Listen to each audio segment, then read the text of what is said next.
Hello everyone, I am Jonathan Little. Hope you're having a wonderful day.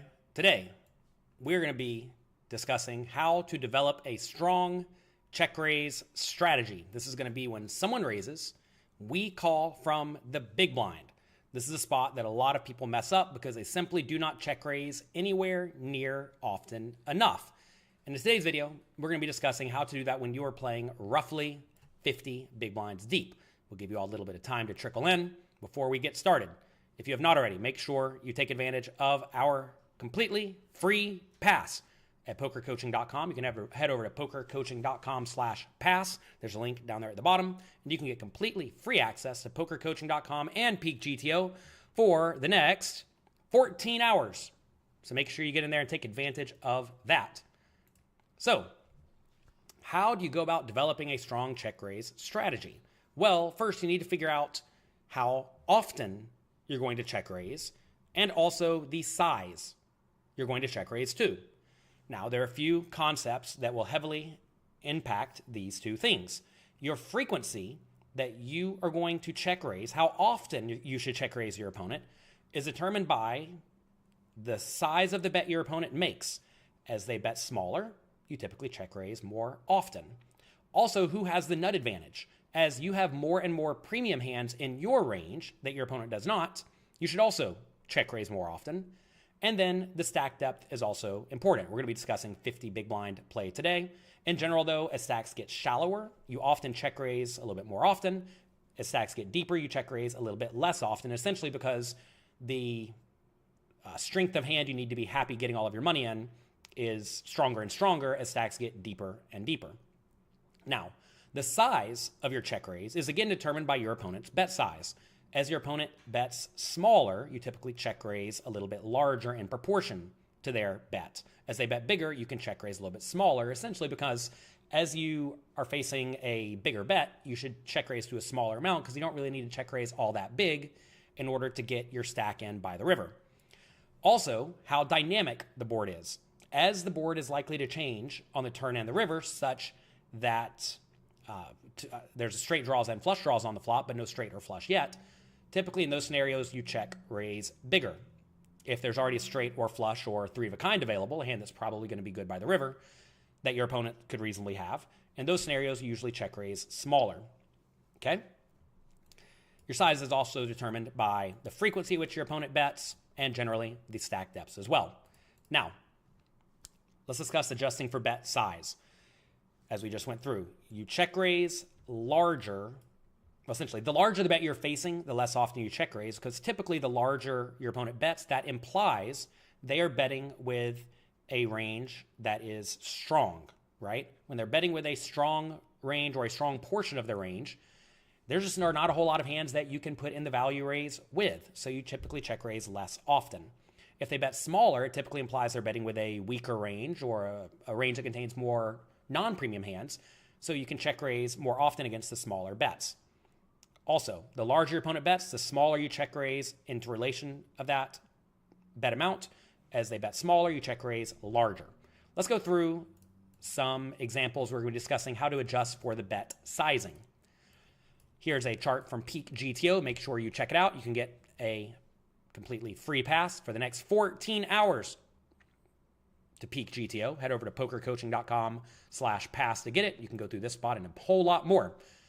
In this scenario, the button raises. We call from the big blind, 50 big blinds deep. Hello to everyone who's here. Hope you're having a wonderful day. The flop comes ace, queen, 8 with a flush draw. We check the big blind, as we should do with our entire range. The button continuation bets 25% pot, which they should do decently often here. And then it's up to us. Facing this small bet, take a look at our preferred strategy. In this scenario, we are check raising our best top pairs and better, ace 8 and better. So ace 8 is 2 pair. But then we don't have ace queen. We have ace 10 and ace 9. So our best top pairs are getting there with the check raise. We're also check raising queen 8, which is very, very good as well. And that is it for value. Notice we don't have pocket 8s or pocket queens or pocket aces because we would have re-raised them before the flop. So we're check raising those for value, and then we have to find some draws to check raise, which are going to be various flush draws. a common heuristic you will find to be true is when you're developing a check raising strategy, you check raise the flush draws that have the lowest kickers. Kind of an interesting concept. But if you take a look here, like King 9 with the flush draw calls every time, as does King 10, whereas King 2, King 3, King 4, King 5 do a lot of check raising. Because essentially when you have the 2, 3, 4, 5 kicker with your flush draw, it is more likely your opponent has a reasonable hand they would have called the pre-flop raise with, like 10, 9 of clubs or something. And when you have King 2 of clubs, you really, really want to be against the 10, 9 of clubs. But if you have King 9 of clubs, they can't have the 10, 9 of clubs, right? So that's a common heuristic you will see taking place. Also, you check raise some junky bottom pairs some chunk of the time. We will go through this soon. And various other draws like straight draws and flush draws. We also get in there with some other interesting hands, usually the backdoor nut flush, usually with low kickers, check raises a decent amount of the time too. And we do see the King 3, King 2, and King 4 with the club gets in there every once in a while as well. Okay, all of this to talk about the size though.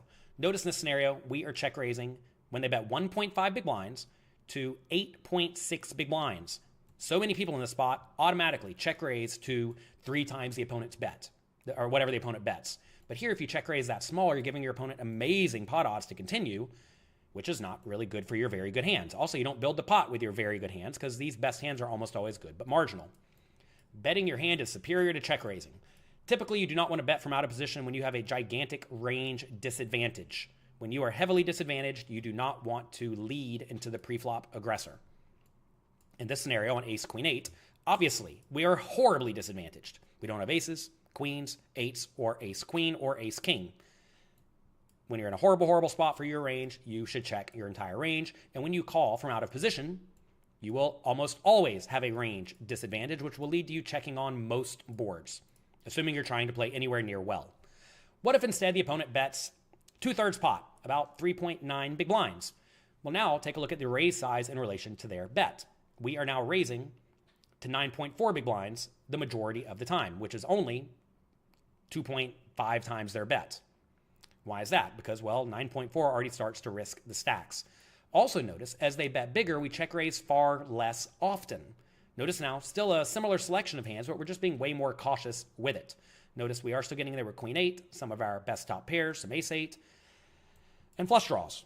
Same selection of hands, but way less often. Notice we were check raising about 10% of the time against a small bet from what should be presumably a more, call it, linear-ish range of marginal made hands. And now we are check raising far less as they bet bigger because their bigger bet should be with a stronger, more polarized range. So you want to ask which hands do really well against the stronger portion of their range. And the answer is, well, fewer hands, right? What about on 10-4-2? Hijack raises. We call the big blind, 10-4-2. We check, they bet small, 25% pot. Well, in this scenario, we're actually mixing our sizes. Notice we are going for a small raise sometimes and a big raise sometimes. We are check raising, again, a lot of our best top pairs. Notice we have a lot of those. Typically, as your best top pair is more vulnerable, you check raise it a little bit more often. Notice top pair of 10s in this scenario is very vulnerable, so you're check raising a lot of the 10s, especially the best ones. If they had relevant kickers like gut shots, straight draws, or whatnot, you would check raise those some chunk of the time too. We're check raising our 2 pairs a large amount of the time. One thing you'll also find, by the way, is that top and bottom pair very rarely check raises. In GTO world, top 2 check raises a lot, bottom 2 check raises a lot, top and bottom rarely check raises, which is cool to see. That helps protect your checking range in general. And then we check raise various draws and also bottom pairs. And like we said, backdoor flush draws. That's going to be stuff like, ace 6 with a backdoor flush draw, ace 7 with a backdoor flush draw, etc. What I really want to show you, though, is that facing a bigger bet against the 2/3 pot size bet, we are raising smaller, less often and smaller. Right now we're raising to 40% pot instead of, sometimes going for the big raise to 8.6 big blinds. So instead of 5.1 and 8.6, we are going to 9. But notice 9 in relation to their 3.9 big blind bet is far less proportionally. Now let's discuss adjusting to various dynamic boards. If you're all enjoying the show, by the way, click the like button, click the subscribe button. If you're learning something, show your support by clicking a button. When your premium hands don't need protection when the board changes, because the board just isn't going to change very often, such that current nut hands are no longer the nuts by the river, you need to use a smaller check raise size. That said, when they need protection because the board is very likely to change, that is when you're going to check raise to a larger size. That said, the board dynamics do not affect your check raise frequency as much as the other variables like the bet size, nut advantage, and stack depth. Typically, when the board is very dynamic, you check raise big. When the board is not dynamic, you check raise small. Let's take a look at queen 6-6, even with a flush draw. Here, the low jack raises, we call from the big blind, it comes queen 6-6. This is a spot where we check raise small with all of our range, and we check raise quite often because we have a huge nut advantage. So even though we have a lot of hands that are folding, we're folding 45 or 46% of the time against a 25% pot bet, we do get to check raise a lot of the time, and when we check raise small. Let's take a look at queen 3-2, another spot where we have straights, right? Straights on the flop and sets on the flop are very likely to be the best hand by the river. In this scenario, we check raise small when we do check raise. This is something a lot of people do not get. They think, oh man, if I have 5-4, I want to get protection. But no. This is a spot where you want to check raise small. Now, what about Jack 10-8? This is an interesting one because we use the big check raise, and if you consider our range, we have lots of nuts in our range in this spot. We have queen 9, right? We also have all sorts of other draws. Lots of hands with a queen, lots of hands with a 9, lots of flush draws. So this is a situation where we get to check raise using the bigger size. Notice now when they bet 25% pot, we're going for the bigger raise. Take a look at another spot on ace 8-7. Lots of straight draws available, right? An ace is, good, but kind of unlikely to be the best hand by the river. And if you take a look at what is raising, it's our best made hands, which you pretty much always check raise, and then also various draws. And when we're check raising in this spot, we're using the bigger size, okay? So essentially, in spots where the board is likely to change, you typically want to check raise bigger. When the board's a little bit less likely to change, especially in spots where your opponent does not have many of the draws to the nuts, and you do, in those spots you go for the smaller size. Let's discuss adjusting for who has the nut advantage. Notice all these concepts are going to impact your check raise frequency and your size. In general, the more nuts you have in your range, the more often you check raise.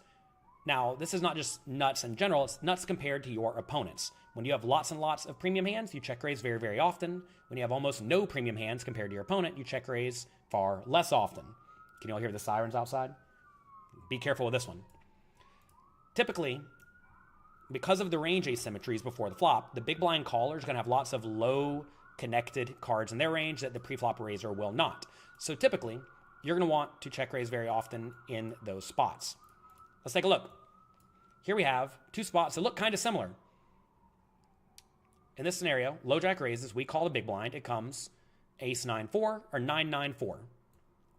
Well, in this scenario, when we are on ace 9-4, we check raise about 9% of the time, just with our best hands, because on ace 9-4, notice we don't have pocket aces, we don't have ace king, we don't have all the ace queen, right? We do have other nut hands, but the low jack's gonna have some of those as well. And essentially, it's a spot where we have not much of a nut advantage, so we don't check raise all that often. On 9-9-4, though, look at all the nines we have, and recognize when the low jack raises before the flop, they don't have very many nines, right? Because they would have folded all of their offsuit 9x. So here we have a big asymmetry in offsuit nines, and that results in us check raising 39% of the time. This is something almost no one does. They simply check raise trips, check call everything else. But it turns out that is a very, very big mistake because you have a humongous nut advantage. When you have far more nuts in your range than your opponent, that is when you want to check raise very, very frequently. Notice, though, our sizing on ace 9-4, check raising infrequently, and there are some straight draws in the spot that we do have, so we are check raising using the bigger size, right? On 9-9-4, though, trips are just always going to be good by the river, so in this spot, we are check raising small. Now let's discuss adjusting for stack depth. Well, if you recall, as the stack depth decreases, the positional advantage will decrease. We discussed this thoroughly in my Tournament Masterclass. Make sure you check it out on pokercoaching.com. By the way, you can get completely free access to it for the next 13 hours, 45 minutes. Make sure you get in there. Go to pokercoaching.com/free pass to check out everything we have to offer for free at Poker Coaching and Peak GTO. In general, the out of position player will realize their equity much better as stacks get shallower and shallower because essentially they don't have to face the same amount of aggression on the turn and the river, right? So at shorter stack depths, you're going to fight harder for the pot from out of position. In position facing aggression, though, you have to fold a little bit more often because you don't get to bluff as often or realize equity with various backdoor draws as often on the later betting rounds. Also, as stacks change, your stack off threshold will become different. Essentially, the shorter stacked you are, the lower the stack off threshold is. For example, King 7 on King Queen 4, 50 big blinds deep, is pretty clearly a marginal hand that mostly check calls. But 20 big blinds deep, it gets upgraded to a premium hand. So as stacks get shallower, you're going to find that you typically check raise more and more often. So let's take a look at similar spot. Under the gun +1 raises, you call the big blind. It comes King 6-4. Take a look how you'd play 50 big blinds deep compared to 20 big blinds deep. In this situation, notice that we are check raising 25% of the time, 20 big blinds deep, but only 17% of the time, 50 big blinds deep. So this is a situation where because the stack off threshold is much lower, we need a weaker hand to be willing to get it all in. We actually get to check raise far more often for value on the King 6-4 when we are playing 20 big blinds deep compared to 50. A lot of people think they need to be more cautious and try to conserve their stack when they're playing 20 big blinds deep, but that is simply not true. Your hands that are almost always good but vulnerable want to check raise more and more often, and that will lead to you check raising very frequently, often using a smaller size. And when you do use a small size here, by the way, on King 6-4, you get to check raise some junky hands. Take a look at 10-8, 10-7, 9-7 with backdoor flush draws. These are hands that you can check raise small. You check your opponent bets 1.4 big blinds, you make it 4 big blinds. And that's going to put them in a nasty spot with everything that's not good, right? And of course, 10 high benefits from getting jack high, queen high, ace high to fold when you put in the check raise, which is why you see these check raising with backdoor flush draw, backdoor straight draw. Also stuff like queen 5, jack 5, 10-5, queen 3. These are hands people basically never check raise in the spot, but as you see, it is clearly the right play. And fortunately for you, you can go in and Peak GTO and train these exact spots. We're going to go through and show you how to do that in just a second. Now let's discuss the types of hands you want to check raise in general when you're playing 50 big blinds deep. So once you've learned how to use the frequency and size to determine your overall strategy, you need to focus on the hands that you actually want to check raise with. And there are 4 categories of hands that you will check raise in these situations. First, your premium made hands. These are going to be your best top pairs and better. They usually want to put in a raise straight up for value. Now, you're not going to check raise all of them. Like we just saw, top and bottom pair very often calls. But for the most part, these are the type of hands that want to put in the check raise. Next, we have high equity draws. These are just flush and straight draws that can make the nuts on the next betting round. But then we have backdoor draws with great blockers and also low pairs with good blockers. Let's go through each of these categories one by one. Premium hands, like I said, must always be included in your check raise range. And you're going to use the stack off threshold to help you determine the weakest hand that wants to check raise. And at 50 big blinds deep, it's usually the top pair, top kicker, or maybe top pair, second kicker. By the way, if you all are here, let me know in the comments. I always get scared when I don't see any comments coming in. Thanks to all of you for being here. I appreciate each and every one of you. I hope you're enjoying the poker coaching free pass. Also, you're going to find that having additional equity with your premium hand, like a backdoor flush draw or a backdoor straight draw, could be the difference maker when determining if a hand is premium or not. Very often, having that backdoor draw will make your hand just a little bit better because it makes your equity a little bit higher than having a slightly better kicker. Also, you're going to want to check raise with high equity draws. These are draws like flush draws, straight draws, etc., that can immediately make a strong hand on the next betting round. In general, being able to have equity against your opponent's continuing range is very, very important. And this allows draw completing turns to be played aggressively by the check raiser, whether or not you actually have the hand.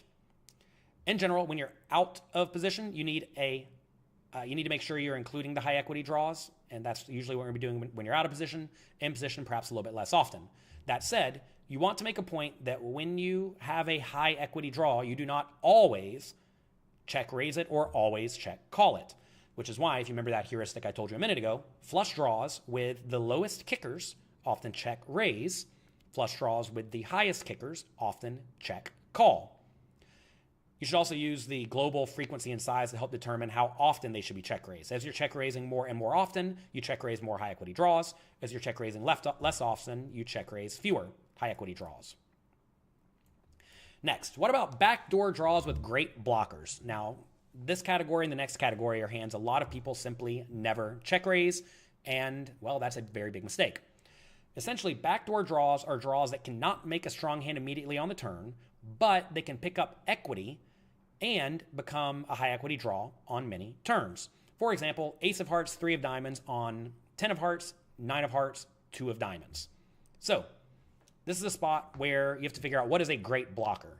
Well, a great blocker is going to do one of two things or sometimes both. It's going to unblock your opponent's immediate folds. And also, it's going to block some of your opponent's continues. So in this scenario, the ace of hearts blocks some of your opponent's obvious continues with pocket aces, ace 10, and ace high flush draws. And the 3 of diamonds doesn't really block much of anything, right? So if your opponent does have a random like king 5 or something, they're going to bet it and then fold it. The 3 doesn't interact with that at all. So this is a very, very good hand to check raise. And on top of that, it has backdoor ace high flush draw and backdoor straight draw. So sometimes when it runs out with 1 heart, you can keep betting the turn with your ace high flush draw, and when you miss, you can bluff, blocking your opponent's auto calls with the ace high flush draw, right? So this is a spot where that is quite a good hand to have. And then there's one more category hands that check raises a decent amount of the time, 50 big blinds deep. That is your low pairs with good blockers. Now, essentially the low pairs with good blockers benefit from check raising because they get protection when your opponent does not have a pair. And they have the ability to either show down on various runouts or turn themselves into a bluff on various runouts. These are tricky hands to play and tricky hands to find, but if you pay attention to game theory optimal strategies, they are used a ton of the time, especially when you're facing a small flop continuation bet where you know you need to check raise a decent amount of the time. So let's consider Jack 2 of clubs on 10-9-2, no clubs. So here, this is a spot where essentially if you get a straight card on the turn, like a queen or an 8 or 7, that's going to give you additional equity with your jack. Also, if you spike a 2, well, that's clearly going to be very, very good for you. So these are spots where you are going to want to put in check raises a decent amount of the time. We're going to go through some examples in just a second. So you may ask, why do we even need to have category 3 and 4 hands? The backdoor draws with great blockers and the low pairs with good blockers. Well, imagine you only check raise with premium hands and high equity draws, which is what a lot of people do. Say the board comes 10 of hearts, 9 of hearts, 2 of diamonds, and you check raise. You only have very good made hands or flush draws and straight draws. If the turn is a 7 of hearts, you will find that you actually have pretty much no hands that can keep bluffing, or at least very few. And you have a ton of very strong hands. And that will result in your range being far, far, far too strong. And that's not good. Essentially, the purpose of having these other two categories is that they will let you over-realize your equity on high EV turn cards, like the 7 of hearts when a lot of draws come in. It lets you play more of your range in a profitable manner. Let's take a look at how to play on the 10 of hearts, 9 of hearts, 2 of diamonds. Here, low jack raises, we call the big blind. It comes 10-9-2 with a flush draw. Well, in this situation, we are check raising our best made hands, which are going to be good top pairs and better. So notice 10-9, some 10-2, some 9-2, right? Notice the 10-2 is check raising less often than the other ones. Remember, top and bottom check raises less often than the others. We have set of 9, set of 10, set of 2s, and then our best top pairs, which is roughly jack 10 and better. Those are all check raising a large amount of the time. What else? Well, let's actually go through and break down the range. Here are our best made hands. As you see, it's just the absolute best hands putting in a check raise a large amount of the time. Nothing fancy there. What about our flush draws? Take a look at this spot. Well, now, in this spot, we have flush draws, but also straight draws. Here, we're going to look only at our hearts. If you come over here, you can see that if we have a hand like Queen Jack, we're check raising at some. Not always, though, right? Same thing for 10-7. We're check raising at some. Sometimes you check raise. Not 10-7, my bad. Jack 8. Sometimes you check raise, sometimes you check call, so that you have straights both when you call and when you raise. Same thing for flushes. Notice we're check calling some flush draws, check raising some other ones. In this spot, we actually have lots and lots and lots of various flush draws that can check raise. It turns out you'd rather have an overcard with your check raising range. So here we're check raising all of the ones that have a ace, king, queen, or jack. We're check calling the lower ones in this instance. Typically, you'd rather have more equity than less when you have a ton of draws available. Now, what else is check raising? Well, we want to check raise some backdoor draws with great blockers, like ace 5, ace 4, and ace 3 with the heart. And if you take a look, these are kind of hard to see in a GTO solver if you don't know what you're looking for, and a lot of people mess this up and think, okay, check raise ace 4 20% of the time, or 25% of the time. And as you see, that is clearly not right. You actually check raise the ace of hearts 3 and the ace of hearts 4 basically every time. And if it's not the ace of hearts with the other kicker, you simply check and fold it. So, becoming aware of this category of hand is going to go a long way to helping you find these check raise bluffs in the future. And ask yourself honestly, would you have check raised in this spot? I don't know, type it in the comment. A lot of people simply would never check raise ace of hearts 3. Take a look at another hand that's check raising, by the way. A lot of people would miss. King of hearts 8. Queen of hearts 8. I think people find the queen of hearts 8 because that has a gut shot. But notice king of hearts 8 puts in the check raise as well. Typically, you'll find whichever backdoor draws have gut shots, backdoor gut shots, they'll check raise, especially if they are the ace high. Notice ace of hearts 8 getting in there as well. But also sometimes the king of hearts gets in there too. So do not be afraid to do that. What about bottom pair? Take a look at all these bottom pairs. It's 10 of hearts, 9 of hearts, 2 of diamonds. Notice with the jack 2 of hearts, you actually check and call. It just has very, very good equity. But with the jack 2 of clubs and spades, you are check raising a decent amount of the time. Now, not every time. Don't get carried away with it. If you wanted to use some implementable strategy, maybe you check raise the jack 2 every time when it doesn't have the flush draw, and maybe like 3-2 or maybe 7-2 has backdoor straight draw. The 3-2 has a very, very, very, very live kicker. So you need to get in there some with these hands. I know they're kind of difficult to find, but this is how you want to be using this strategy. So those are the categories you want to be check raising. Definitely commit this to memory. Screenshot it. Go over to pokercoaching.com and study this spot right now in the Tournament Masterclass. What I want to do before we wrap it up is I want to discuss how to play when you are facing aggression on paired boards, and then we're going to go to the Tournament Masterclass and train this exact spot.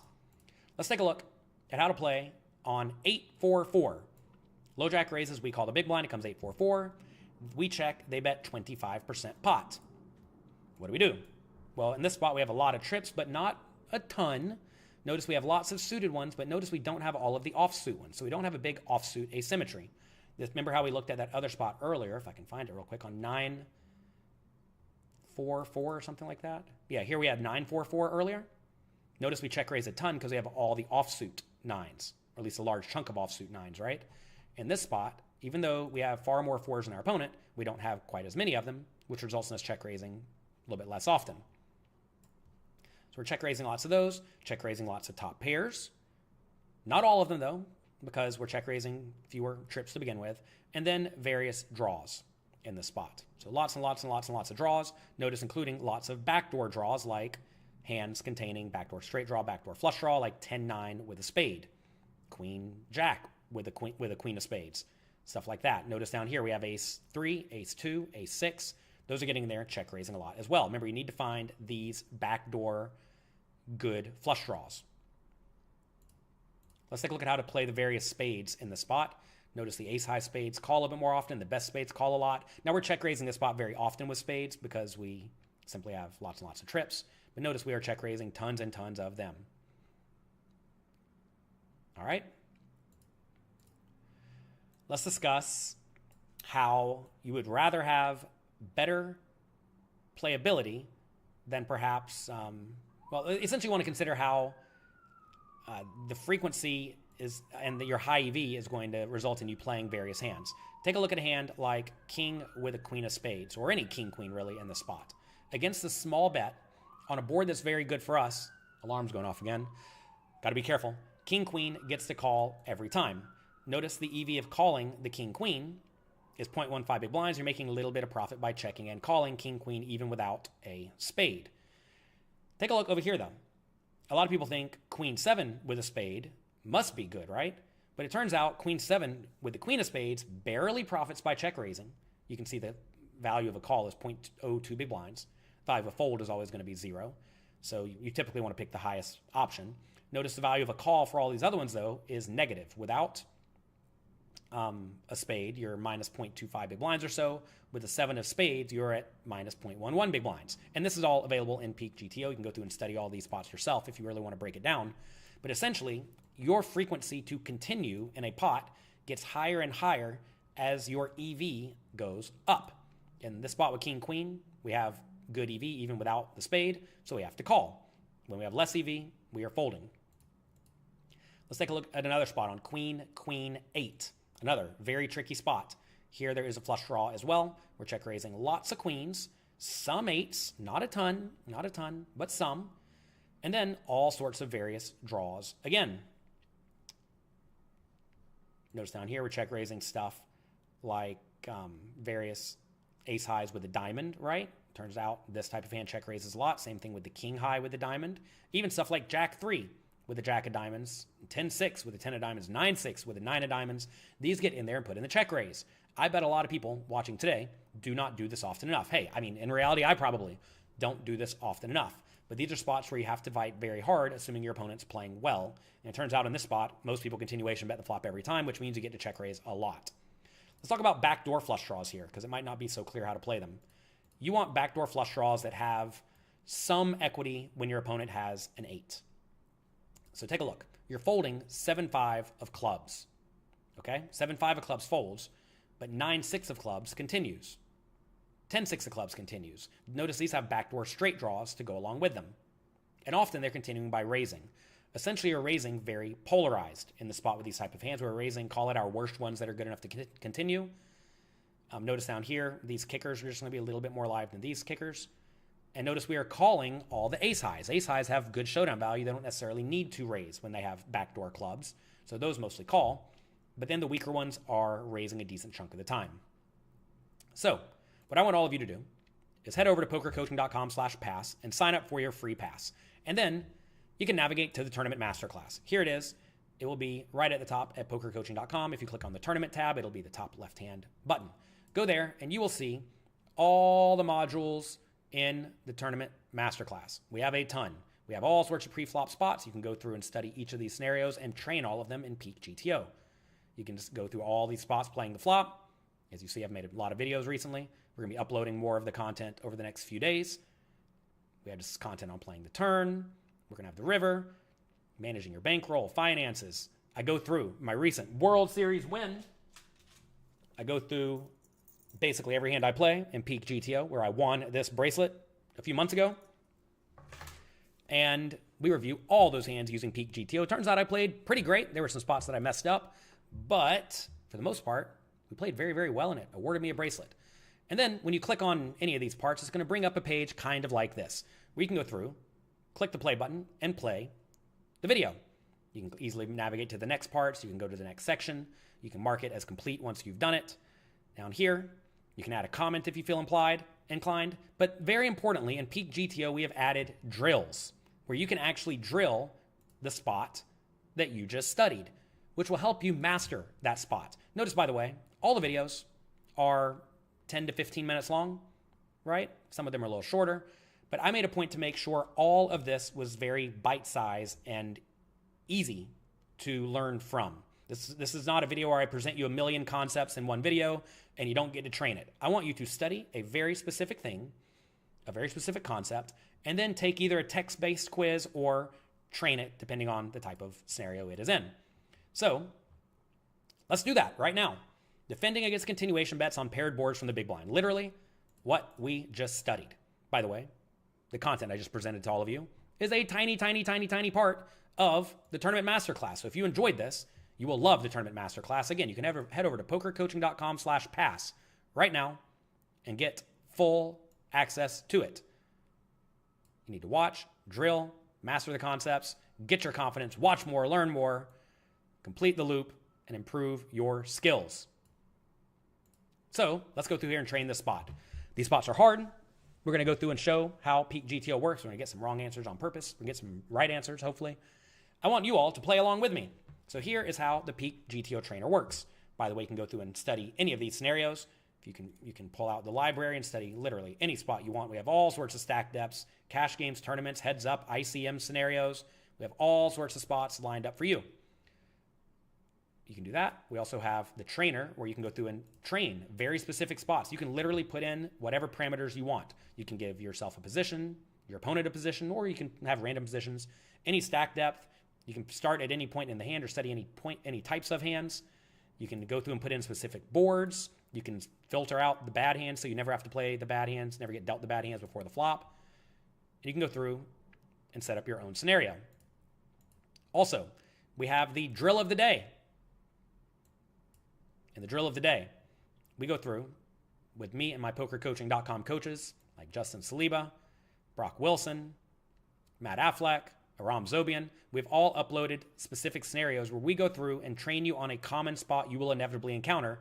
And these are videos, essentially, where you are going to go through, play a spot, and then get immediate feedback from one of our coaches. So in this spot, we are going to raise before the flop, for example, and then it's going to pull out a video from Justin Saliba when we get to our decision point. Flop comes 9-8-3. What do?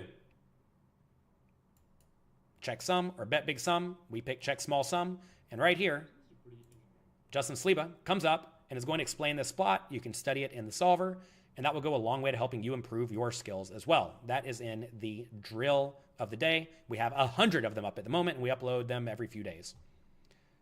Finally, we have our leak finder, where you can go through and take a quiz. You can go through and take the leak finder quiz, and then it will tell you where you are good or bad. Simple as that. And then it will direct you to drills that will very specifically tell you exactly where you need to be drilling. We have all of these drills discussing very specific points, and by taking the leak finder, you'll be able to get navigated to the specific drills that you need to take to fix the holes in your game. That is how we're going to make you really, really, really, really good at poker at Peak GTO. All right, let's go through and train ourselves for a minute before we wrap it up today. Low jack raises. We're in the big blind. We can check call or check raise. I presume check raise every time. Now, how in the world do we know this? The answer is we studied. By the way, we can actually break this out over here if we feel inclined, and it will show you what we should do in that spot. Let's not pull this out for now, though. Also, if you wanted to pull out the session history, you can click the session history and click this button right here to study the spot in the library.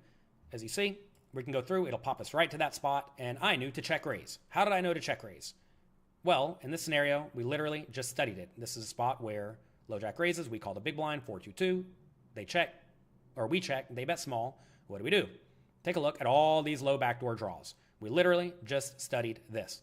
8-7 suited, check raises the vast majority of the time. Essentially, all these hands that lack showdown value but have a backdoor draw, check raise a lot on this board. So notice, I was actually going to check raise probably too often with these. I would have check raised 10-7, 10-6, 10-5, maybe a little bit too often.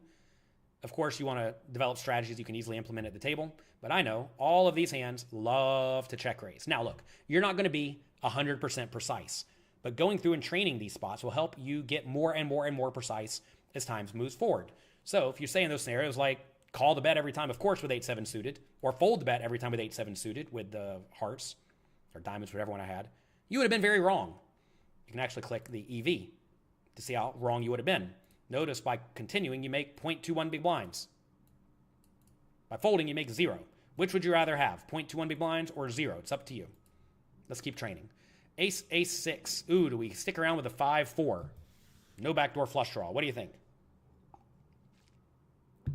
Against the small bet. By the way, when you're facing small bets, you have to stick around a lot. But I think we can fold this one.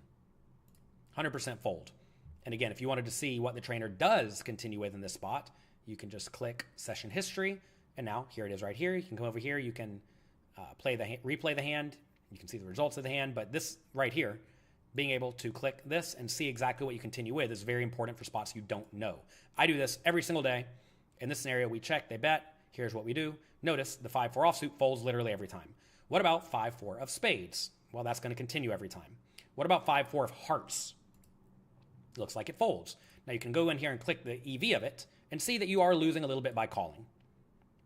Okay, good to know. This is a spot where I maybe naturally would have stuck around too often. What about 8-7 of hearts? Looks like the EV of that is basically break even, and you do actually play it a decent chunk of the time. Notice 8-7 is obviously better than 5-4 because we have the overcard to the pair and more, I guess, the same number of straight draws. We have better straight draws, right? Do you have to subscribe to Peak and Poker Coaching Premium separately? We actually have a free pass going on right now for you at pokercoaching.com/pass. And we have a Black Friday sale coming up that will get you a bundle for Peak and Poker Coaching together. So make sure you get in there. You do need to sign up for Peak and Poker Coaching to have full access to all of these drills. Where did they go? I lost them. Let's see. Let's close this and this and this and this. Here we go. All right. Queen 8 on 10, 9, 9, no flush draw. What should you do? By the way, we have excellent pricing coming out for our Black Friday sale that will be taking place very, very soon. Make sure you go get the free pass so that you are on our email list, and you'll get access to that offer. Queen 8 offsuit. I think we check raise a ton here. How do I know we check raise a ton? Well, again, we literally just looked at this spot, didn't we? Not exactly this spot, but kind of this spot. Let's see if I can find it over here in this PowerPoint. Maybe I don't have it easy to pull up. So many slides, so many slides. Here it is. 994. We check raise a ton. Now, 1099 and 944, 1099 and 994 are different. But remember the offsuit asymmetries. We have a ton of trips that the opponent does not have on 99x, 88x, and 77x in this scenario. So I'm thinking we're going to check raise a lot. And it actually mixes. Okay, check raise or check call. And I'll tell you the reason for that is because in that scenario, we are in a spot where the opponent's going to have various straight draws. So let's explore how the board being connected changes things, right? And again, you can just go through here and pop this out and take a look very quickly and ask yourself, like, if you thought that was 100% raise, why is it not? Well, even though we're in a scenario where we have lots and lots of trips, we have to be more careful here. Essentially, our equity is just not good. We're down here with only 37% equity. And for that reason, we don't check raise all that often, although we do check raise a ton of nines. And you can actually click here and see the various types of hands we're raising. And you see it is on 10-9-9, Queen Jack, King Jack, King Queen, right? All these gut shots. Also, we have stuff like Jack 7, Queen 8. Although, of course, we're calling some of those too. You can click on the categories tab as well to see what we are check raising. We are check raising with lots and lots of 8-out straight draws. Notice this shows you all of them. Notice we're check calling about a third of them, check raising about 2/3 of them. 4-out straight draws, we're raising about half of them. 2-card backdoor flush draws, we're raising only a little bit of them. Okay? And again, going through and studying these spots will help you get better and better at poker. All right. Let's continue training. 10-10-10. Paired board, kinda. I'm going to guess check call this one.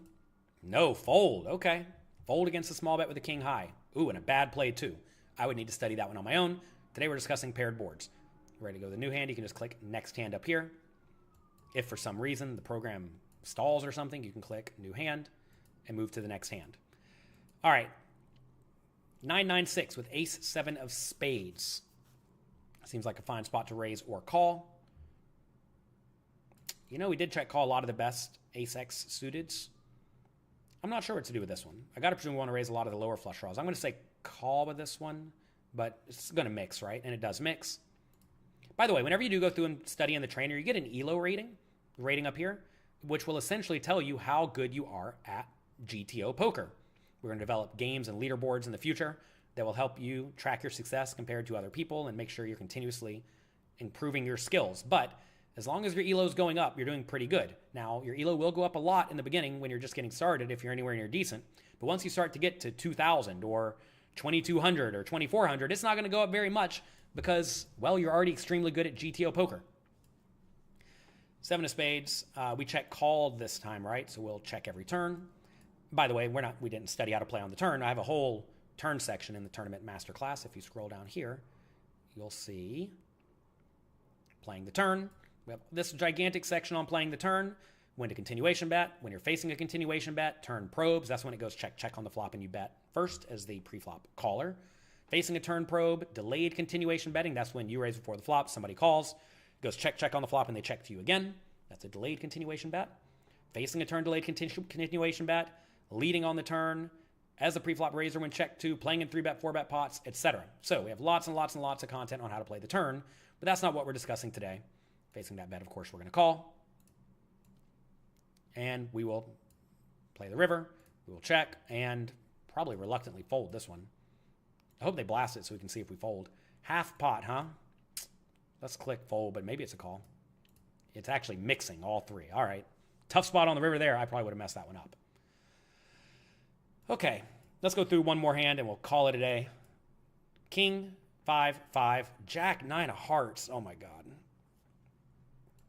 Dicey one. Dicey one. So I gotta presume we want to check raise like 7-6 of hearts. A lot. Jack, 9 of hearts might be just a little too weak given there's a king on the board. Of course, if it was like 8-5-5, we would definitely stick around. I'm going to say we can put in the raise here, but it could very easily be wrong. Actually, do I say we put in the raise? It's going to kill my rating. Do I do it for science? What do you all think? Type it in the chat box. Let me know what you think. You'd want the over card. Well, you got to realize we got to check raise here kind of a lot. Not a ton, but kind of a lot. The thing is, though, is I think we have lots of various backdoor flush draws with like 7 of spades, 6 that can check raise very happily.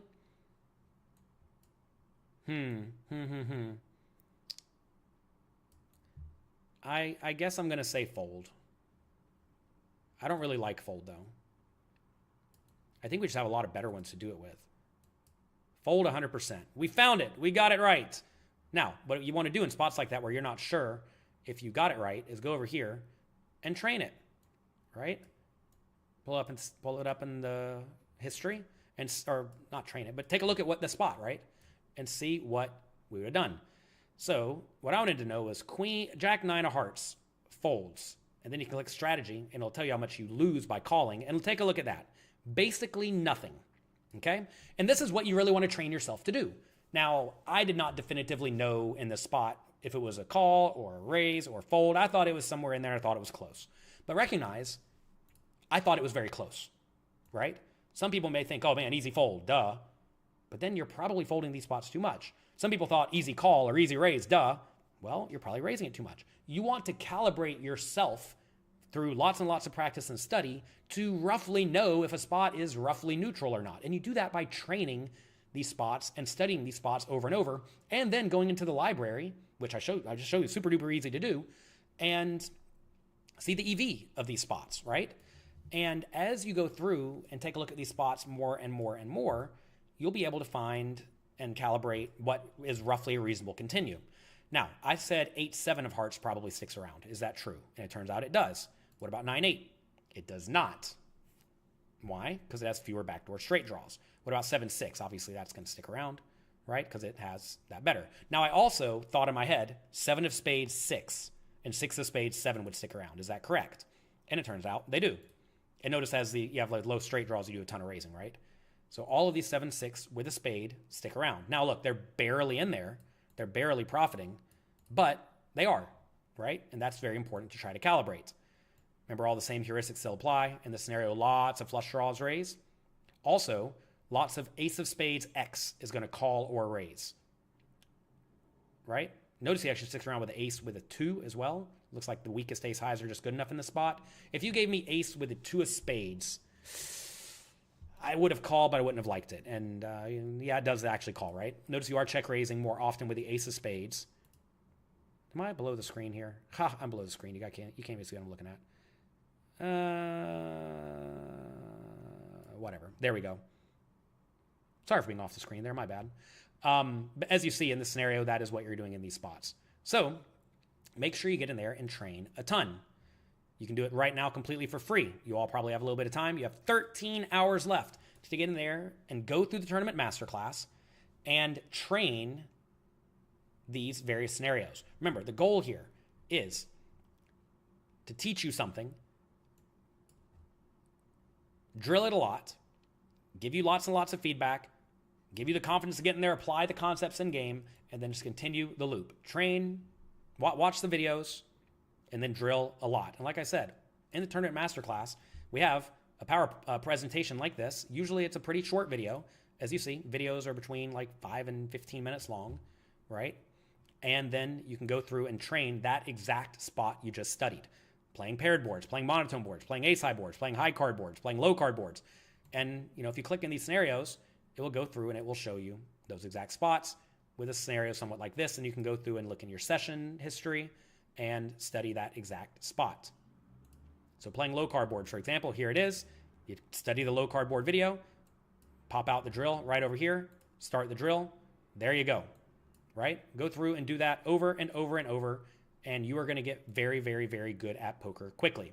So over the next day, please get in there and try out the site. It's completely for free at pokercoaching.com/pass.